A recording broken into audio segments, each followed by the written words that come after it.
This workshop is for the focus area sexual and asexual reproduction. It is going to be a notes type workshop.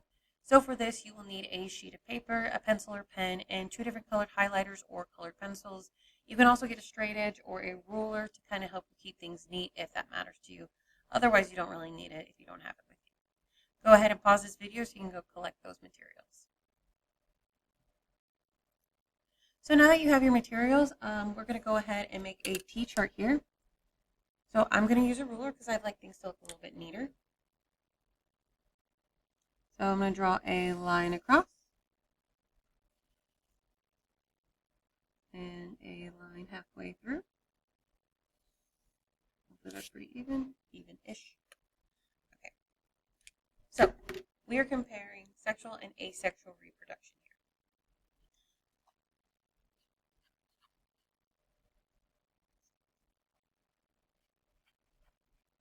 Now for this one, we're going to kind of go back and forth and comparing where one might have an advantage versus the other one and what the differences really are.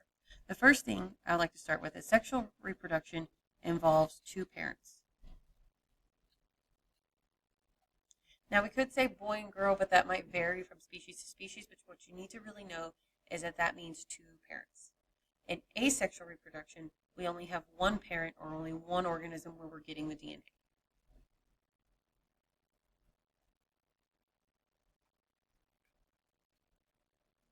Okay?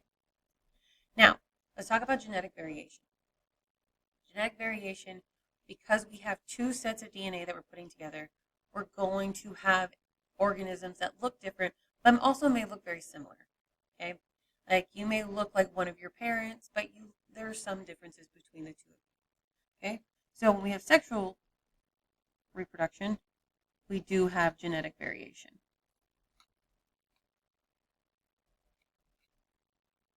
We have offspring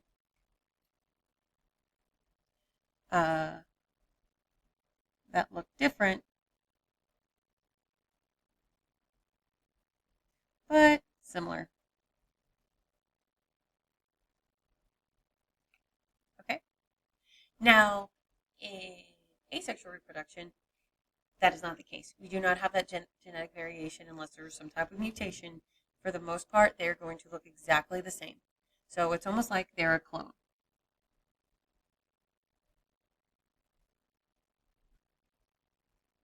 So in this, we have no variation. And our offspring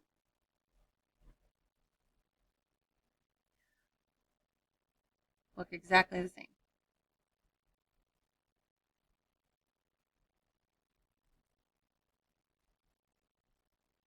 Now, I did just introduce that word offspring. Offspring just means they're kids. It's just another way of saying that. Okay?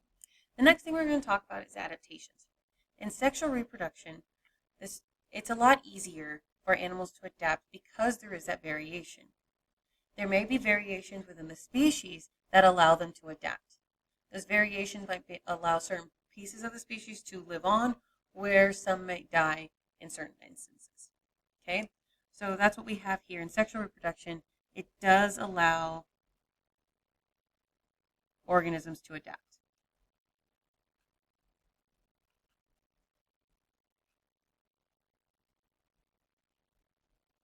Okay?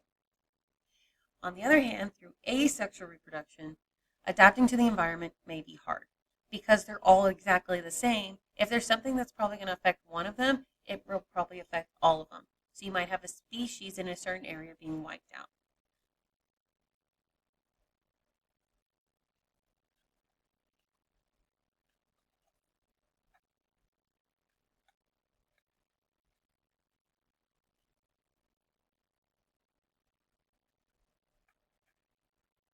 Okay.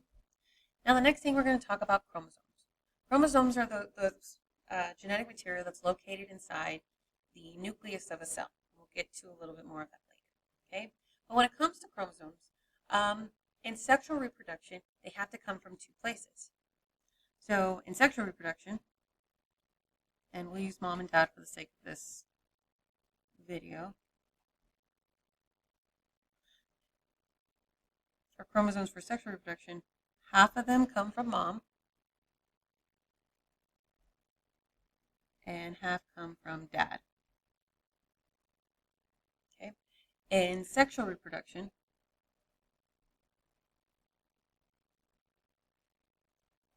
chromosomes are 100% one parent.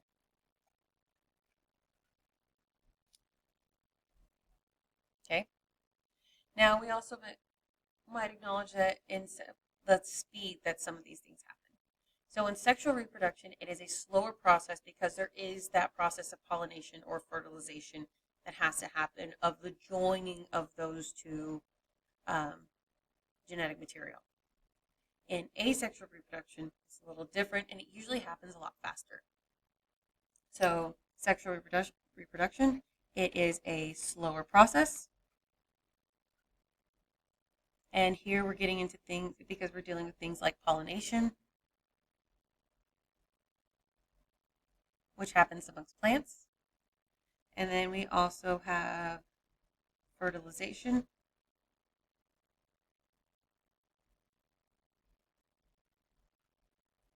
Okay, it's slower, so it takes a little bit longer. However, in asexual reproduction, they can reproduce quickly, usually.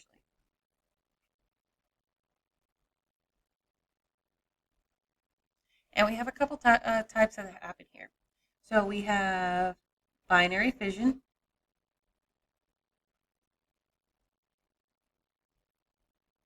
Okay, this is when they split in two. So I would split in half, divide everything, and then there's another Miss Recce here. Okay, and then we also have budding. Okay, this happens a lot with, I believe, a certain type of seed plant. The example I see a lot is Hydra. Often is the one they use for budding. Basically, I like to think of it as they make a small friend and then drop it. So a part of them, like an arm or something, extends out, or they make like a little extra, and then they drop it to then form, to then reproduce. So I'm going to consider that one. Make a friend and drop them.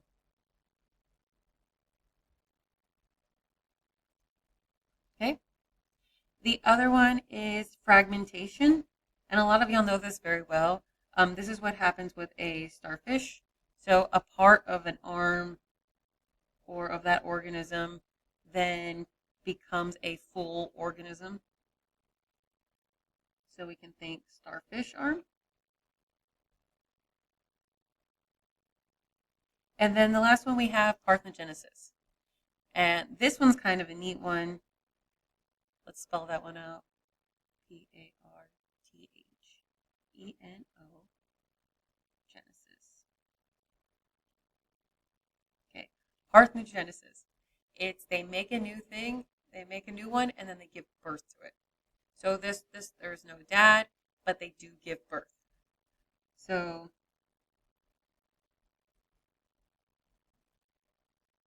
make a new one, then give birth. And there's actually certain types of lizards that do this. There's no dad, the mom just ends up pregnant. Okay, so these processes can happen more quickly. This is a slower process. The fact that this happens may allow more of those organisms to exist. I also want to throw in a couple of vocabulary words. We need to remember a couple things. You may hear genes.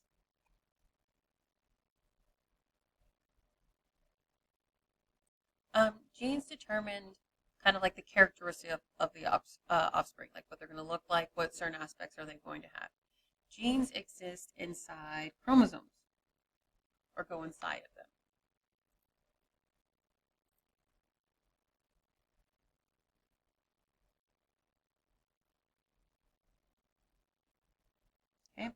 Okay. Chromosomes are the genetic material that are inside the nucleus of a cell.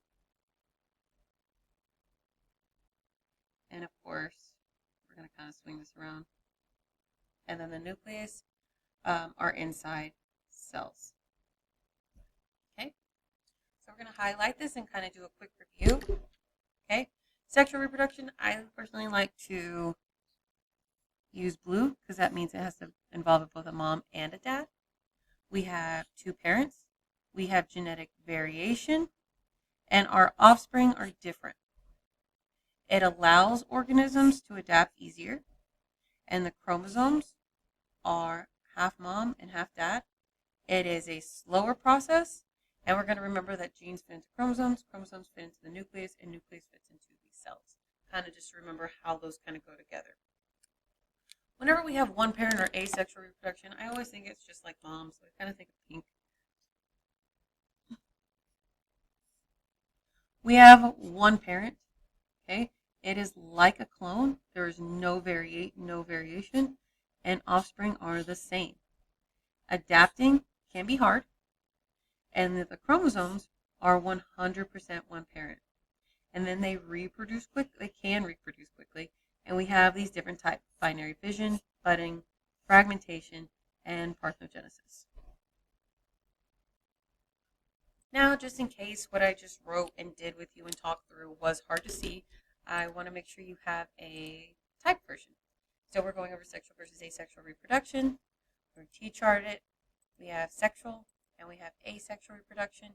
Sexual has two parents, genetic variations. They look different but similar. This also allows organisms to adapt because of that variation.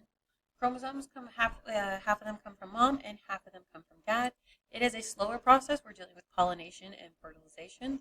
And then when we are thinking about how genes fit into chromosomes and whatnot, we need to remember that genes fit into chromosomes. Chromosomes are the genetic material inside the nucleus, and the nucleus is the center of the cell.